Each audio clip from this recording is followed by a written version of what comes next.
अस्सलामु अलैकुम वरहमतुल्लाहि ताला वालेकुम वबरकातुहू। सलाम। शेयर मार्केट में इन्वेस्ट करना कैसा, क्या कोई जायज़ तरीका है शेयर मार्केट में इन्वेस्ट करने का?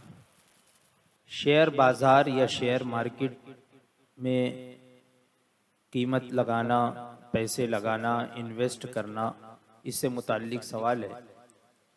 तो इस ज़माने में ये बहुत ज़्यादा आम हो चुका है, इस तरह के शेयर बाज़ार में शेयर वग़ैरह ख़रीदना, बेचना। उलमाए किराम ने इसमें बहुत ज़्यादा गुफ्तगू की है और इस मसले पर बहुत ज़्यादा तनक़ीद तौज़ीह भी की गई है।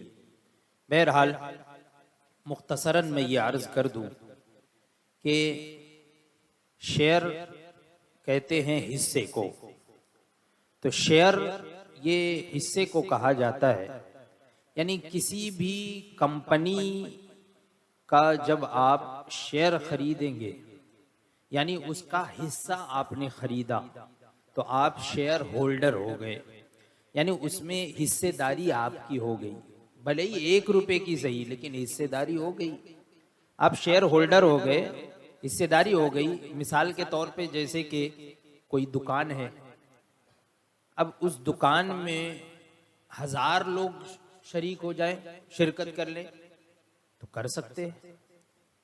कोई 1 रुपया लगा दे शिरकत के तौर पे, पार्टनरशिप में शेयर के तौर पर 100 रुपया लगा दे, 1000 रुपया लगा दे, लाख लगा दे, जितना भी कम ज़्यादा इस एतबार से पैसे लगा दें और फिर उसी एतबार से नफ़ा नुकसान मुतय्यन हो जाए, तो ये सब के सब शेयर होल्डर होते। तो इसी तरह ये बड़ी बड़ी जो कंपनियां होती हैं, ये अपनी कंपनी के शेयर जो है ये लोगों में बेचते हैं।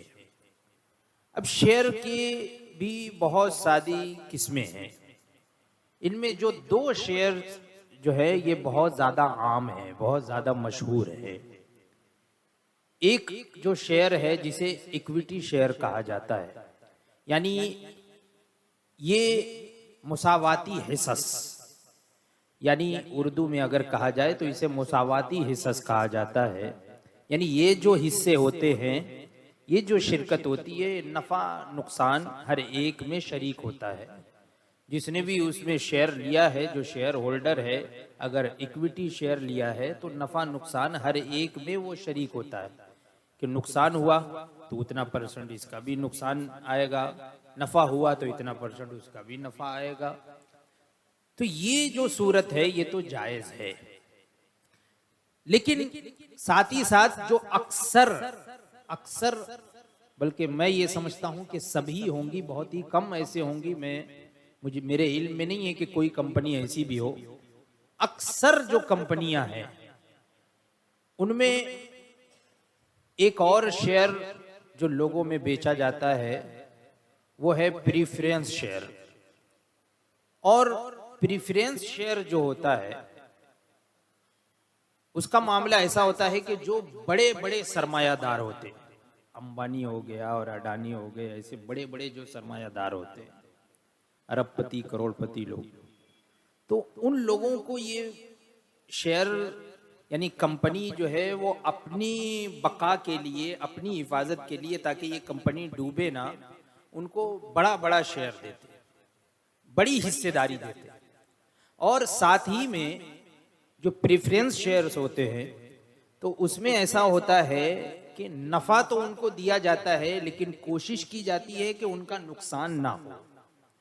यानी अगर किसी तरीके से कंपनी नुकसान में भी जाए, लॉस में भी जाए, तो कोशिश ये की जाती है कि ये लॉस जो है वो इक्विटी शेयर वालों के दरमियान कर दिया जाए, उनको जो है वो नफा ही दिया जाए या उनका पैसा बाकी रखा जाए, नुकसान में ना दिया। क्योंकि अगर नुकसान बार बार दिखाएंगे तो वो अपना पैसा निकाल लेगी, तो पूरी कंपनी ठप हो जाएगी। तो ये प्रेफरेंस शेयर्स होते हैं और ये शरअन नाजायज है। इस तरह की हिस्सेदारी शरअन नाजायज है कि सिर्फ नफा में हिस्सेदारी हो, नुकसान में हिस्सेदारी नहीं हो, ये नाजायज है। इसी तरीके से जो शेयर मार्केट में जो कंपनीज होती हैं, जो कंपनियां होती हैं, वो बड़े बड़े बॉन्ड्स भी जो है वो देती है, लेती है, यानी कर्ज के तौर पर लोगों को बड़ा बड़ा कर्ज देती है और उसमें जो है वो इंटरेस्ट भी होता है, सूद भी होता है। तो कहना ये है कि चूंकि आप उसमें शेयर होल्डर हो गए, हिस्सेदार हो गए, तो अब कंपनी जो जो काम करेगी उसमें आप हिस्सेदार हुए। यानी कंपनी ने कुछ किया, गोया कि आप भी उसमें हिस्सेदार हुए, आप भी उसमें शरीक हुए।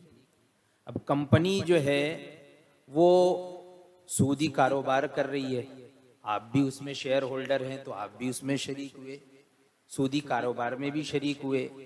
ऐसे ही जो प्रेफरेंस शेयर में जो ज्यादा दिया जाता है वो भी सूद के उसमें आता है जुमरे में, तो उसमें भी आप शरीक हुए।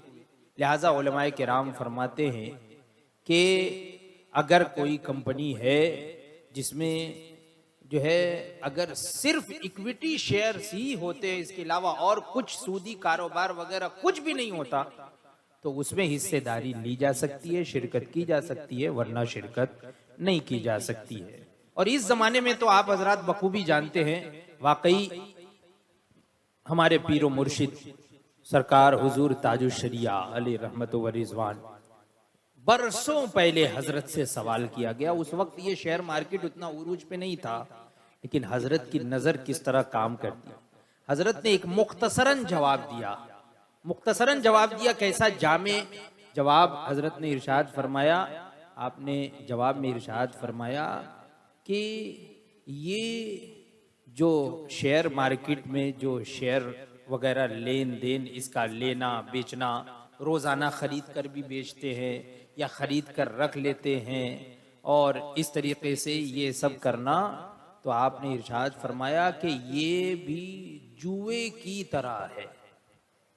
आप सोच लीजिए, आजकल ऐसे ही होता है, मार्केट गिर रही है तो अब जो है वो लाओ इतना ले लेते हैं, खरीद लेते हैं, अब बढ़ने वाली है, बढ़ेगी तो बहुत मिलेगा, पता चला और गिर गया, पूरा ही लॉस चला गया।